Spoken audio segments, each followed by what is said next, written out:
Hey, what's up, guys? It's me, Sonny T. Right back at you with another podcast for marketers exclusive.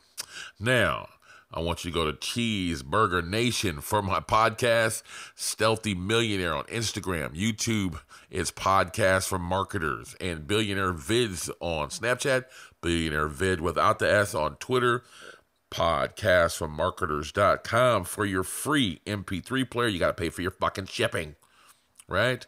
And I have a kick-ass SMMA course over there that's kicking Ty Lopez's right in the old britches.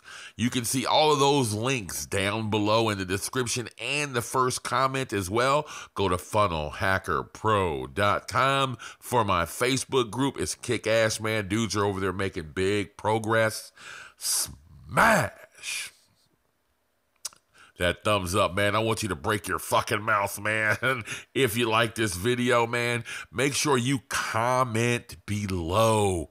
Let me know, man. I want to know what you guys think on these videos, man. I really enjoy the comments. I like talking to each and every one of you, and we have a really cool community going over there. So fucking subscribe to this channel if you like the content.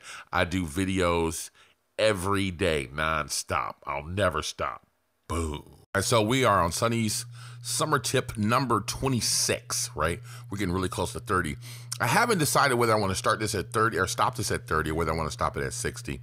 There's another marketer doing like a 30 days over the summer. I won't mention his name or anything, but he is doing 30 days. And I'm like, I always want to be better than the other guy, right? So today we're going to talk about launching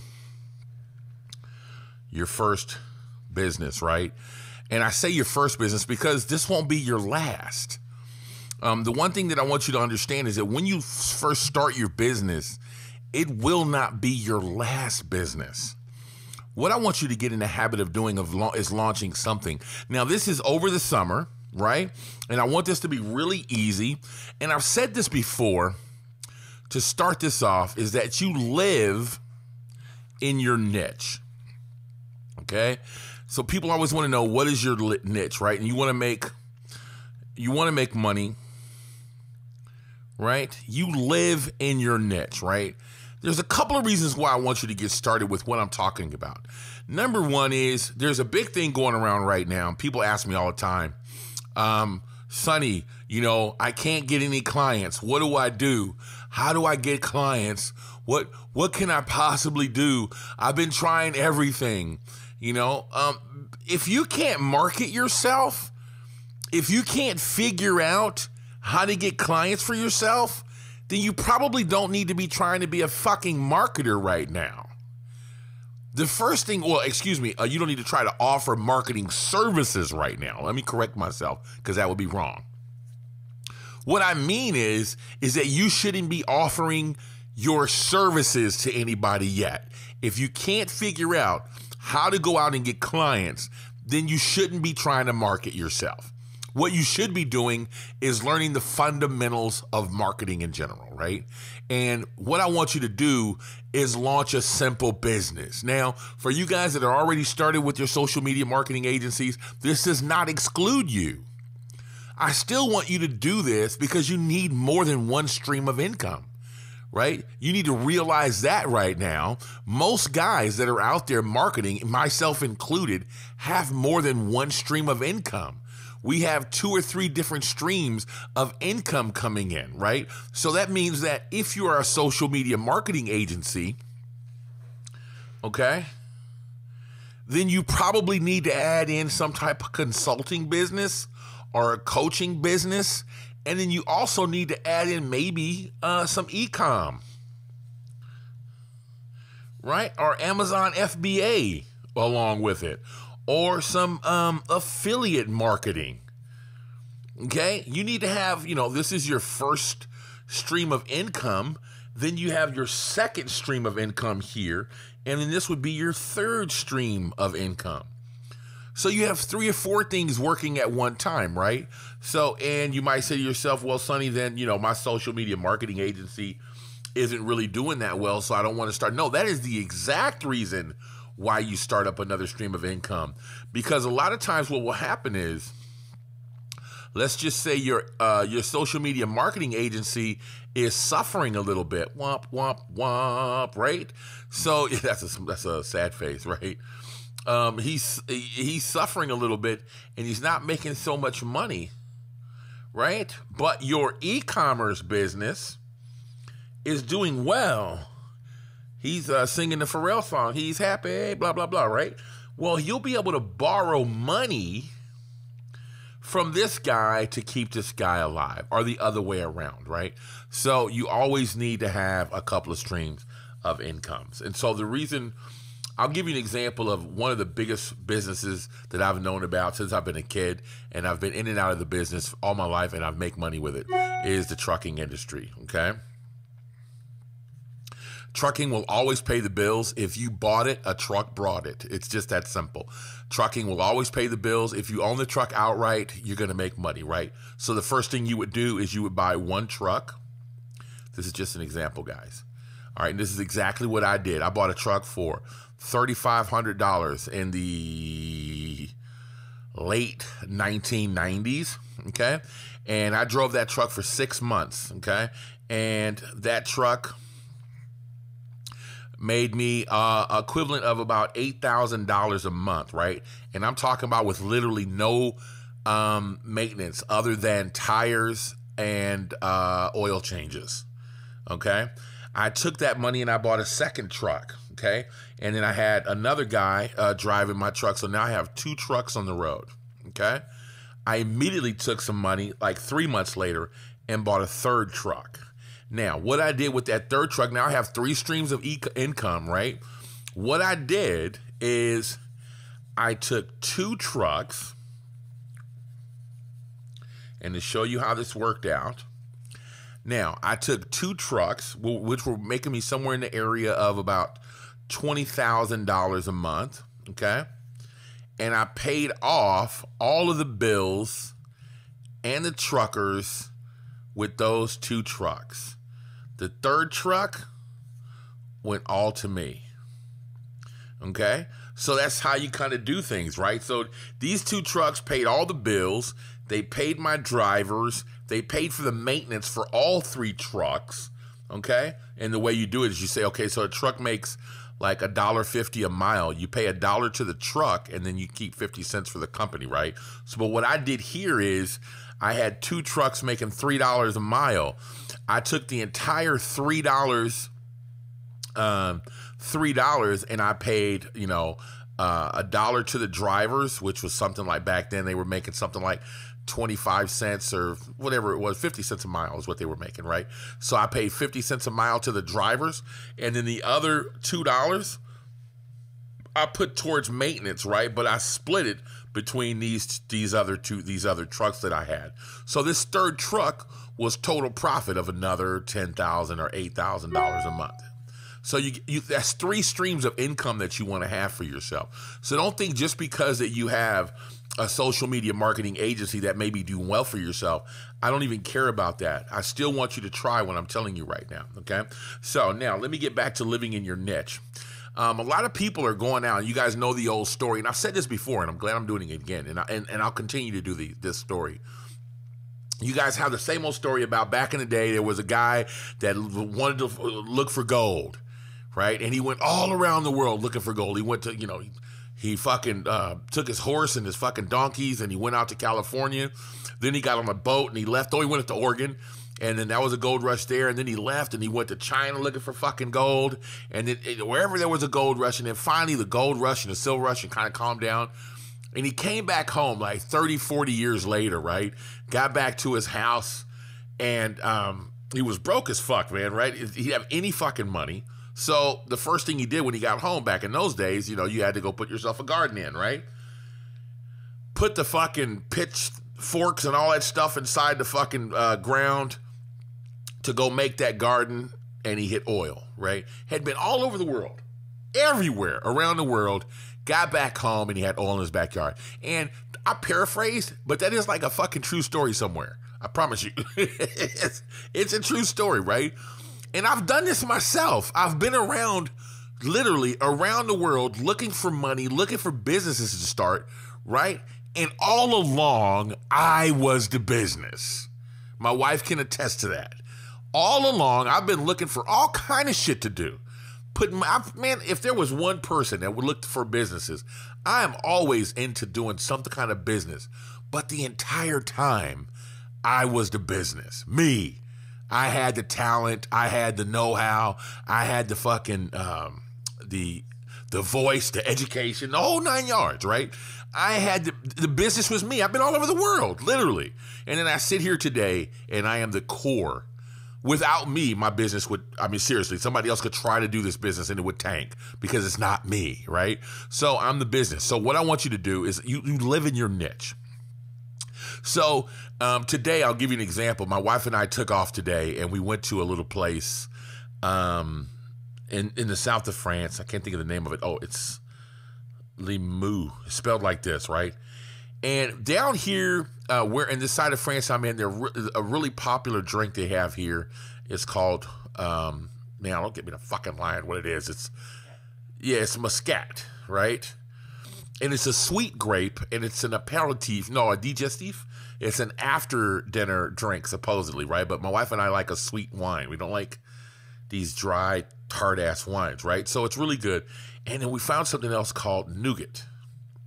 And it's sweet, and it's what comes in a Milky Way bar, maybe, or even in a Snickers bar. It's that funny looking. It's nougat. You guys heard of it before, right? Well, anyways, they make these nougats with like pistachios and shit, and it's awesome, right? And I don't know whether or not that's available all over the world, but this Muscat, in this area, there's a special blend of it. And there's another special blend of it in a place called Corsica, right? And the reason why I'm saying that to you is because I live in my niche. Some of these vineyards that are here are so small, you can just see them driving down the street. And you've never heard of them. They're not international vineyards. And they've got some of the great tasting wines that I know you guys would like, right? So why am I trying to be a social media marketing agency when all I got to do is just throw a bottle of wine on eBay, right? It would be a little bit harder than that to try to do it with alcohol, but the nougat though, right? This French nougat. Let me try that candy. Let me just throw it up on eBay. And you might say to yourself, Sonny, well, how are you going to ship it? I don't know, and I don't give a fuck, right? All I want to do is throw it up right now. Let me make that problem for myself, right? That's a problem. I wrote about this in a group. Let me make this problem for myself and find the fuck out how I'm going to ship it. Right? What are you going to do? And I hear guys do this all the time. What are you going to do about fulfillment? I don't know. When I first did this business that I have right now, my goal was to start from $0 to $1 million a year, which I've changed now to $1 million a month, right? When I started this problem, when I started this business, I started with an MP3 player. And I had that MP3 player shipped to me from China, and I didn't ask myself how I was going to fulfill it. I just said I would do it. But now it's a pain in my fucking ass fulfilling these MP3 players. So now my wife and I have made a decision to say, you know what? We're going to start sending out CDs and DVDs and letting someone else do that. We fixed this problem, but let's find the problem first. Let's first have the problem. Let's first get to that problem and say, you know what? Shipping this shit is a pain in the ass. People aren't getting their shit. Returns and stuff, man. Fuck. It's just a pain in the ass trying to keep up with fulfillment. And we don't even send out that many, but it's enough. It's like 100 a month or something like that. Whatever it is, it's too many. It's too fucking many. Right. What she just said is that we sold 100 before we even had the MP3s in our possession. And that's true. That is very true, right? So we had a really big problem. We had sold them out before we actually had them. She's right about that, right? That first order we got was gone within a couple of weeks. Done. So now we've had a problem that we had to fix, right?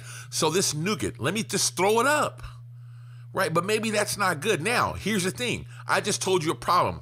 Well, alcohol is a problem to try to ship. Let's figure that fucking problem out. That's another problem that we need to figure out.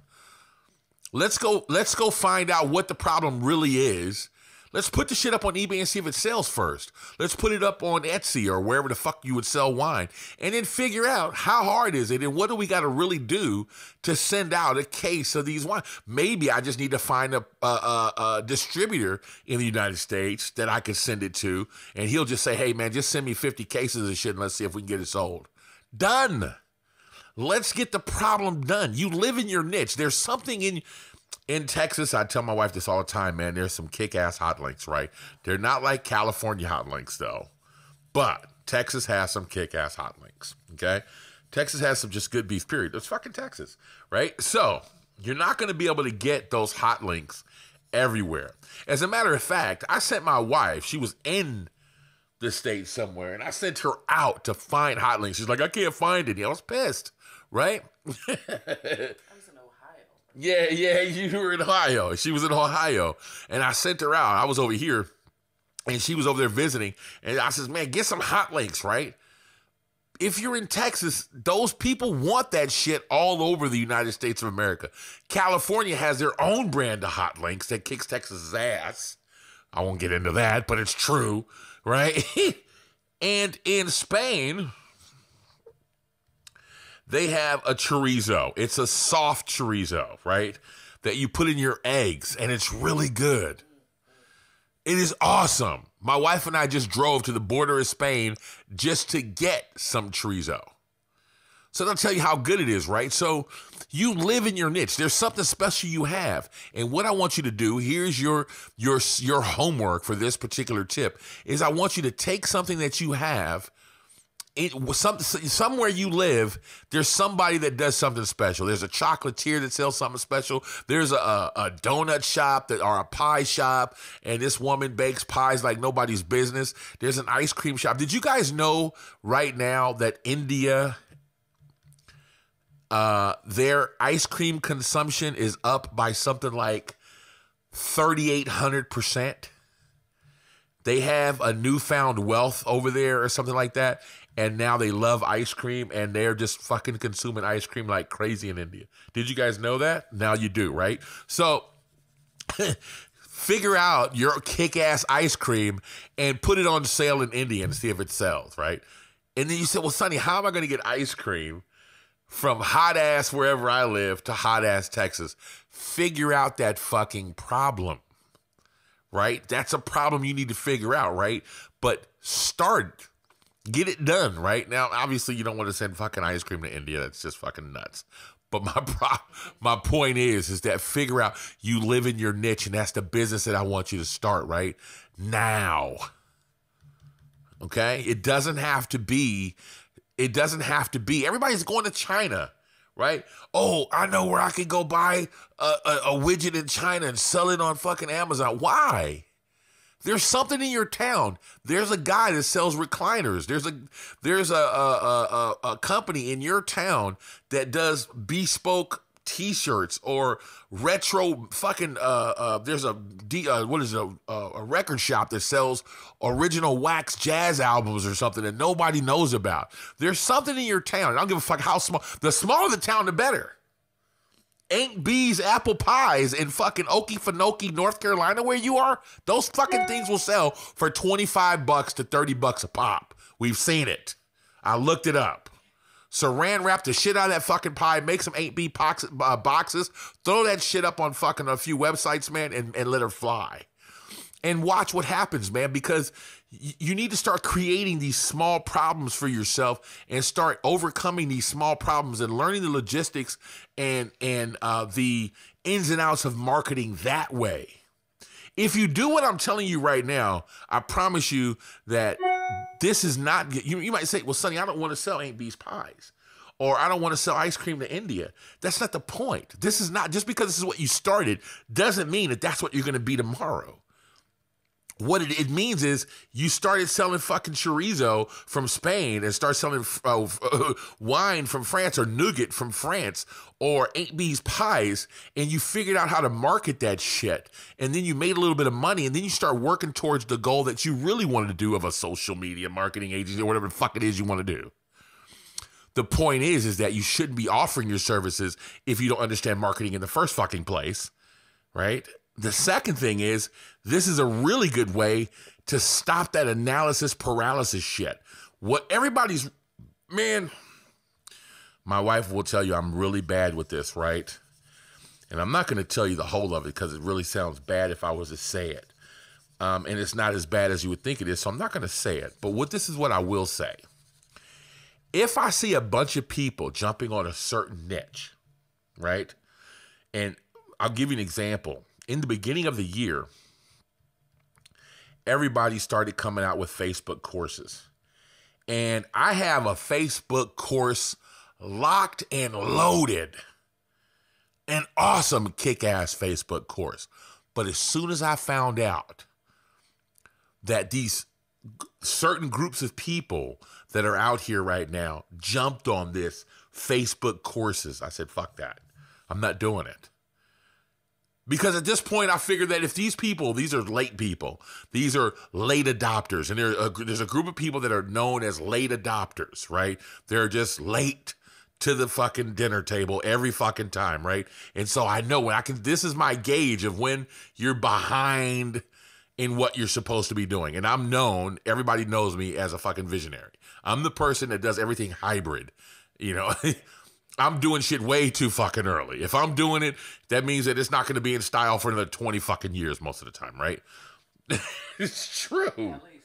At least 2. At least what? At the very least 2 years. 2 years? Yeah. At least 2 years, she says, right? So what I did was I was like, fuck a Facebook course. And if I see something trending and I'm too late, I'm really, really bad with this, right? If I see something trending, and I usually catch it really fast, if I'm even a year too late, I'm like, fuck that. I'm moving on because I can really see something. Let me move on to something else because that's already done. Everybody that was going to capitalize on that particular movement has capitalized on that, and I need to do something else, right? And Fiverr was one of them. I capitalized on Fiverr. I tore their asses out the frame. I made a shitload of money on Fiverr. I bought a house on all Fiverr money, right? Just cashed it out. And I did a really good job because I was an early adopter on that.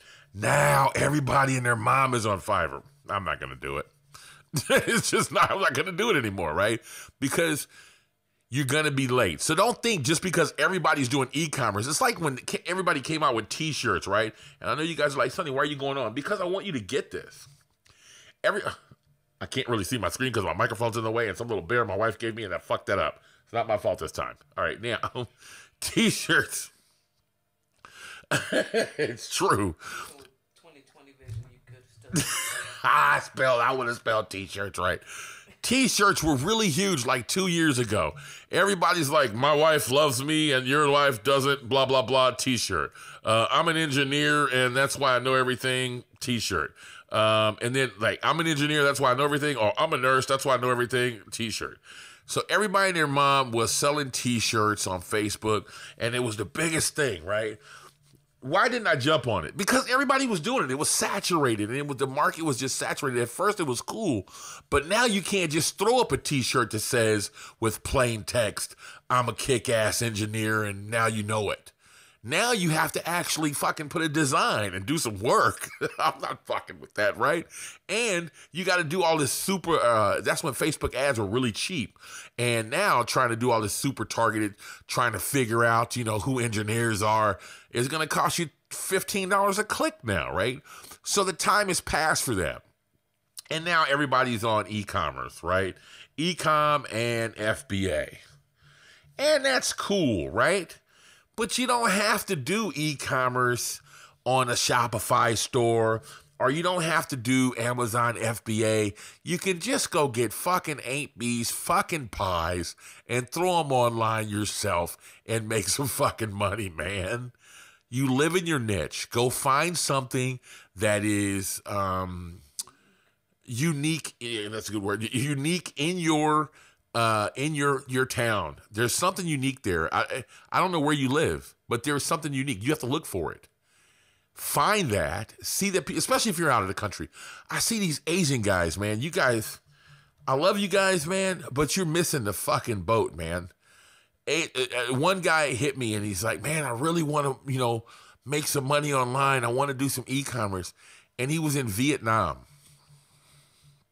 All right.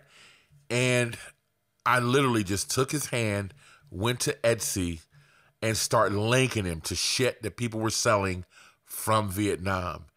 And he was like, oh man, thanks so much. I'm like, dude, you live in your niche. If you're in China, if you're in fucking Thailand or the Philippines or Vietnam or Cambodia, it's incredible. You live in, or Japan even. You know who you are, Michael McDonald. I'm going to call you out. He lives in Japan and refuses to Japanese knives, chopsticks, anything Japan. As a matter of fact, there was a little Japanese broiler barbecue thing that I was asking him to send me because I couldn't get it here. He refuses. He adamantly refuses to sell, and he's trying to do something silly as fuck. I don't know what it is, but he's doing something silly. He just refuses to, and he lives in Japan. People are like fanatics about Japanese knives. I have a friend of mine that's a chef. His name is Sammy. Loves Japanese knives so much that he buys knockoffs. You live in your niche, guy. Mike, you live in your niche, man. Quit fucking around. Summer break.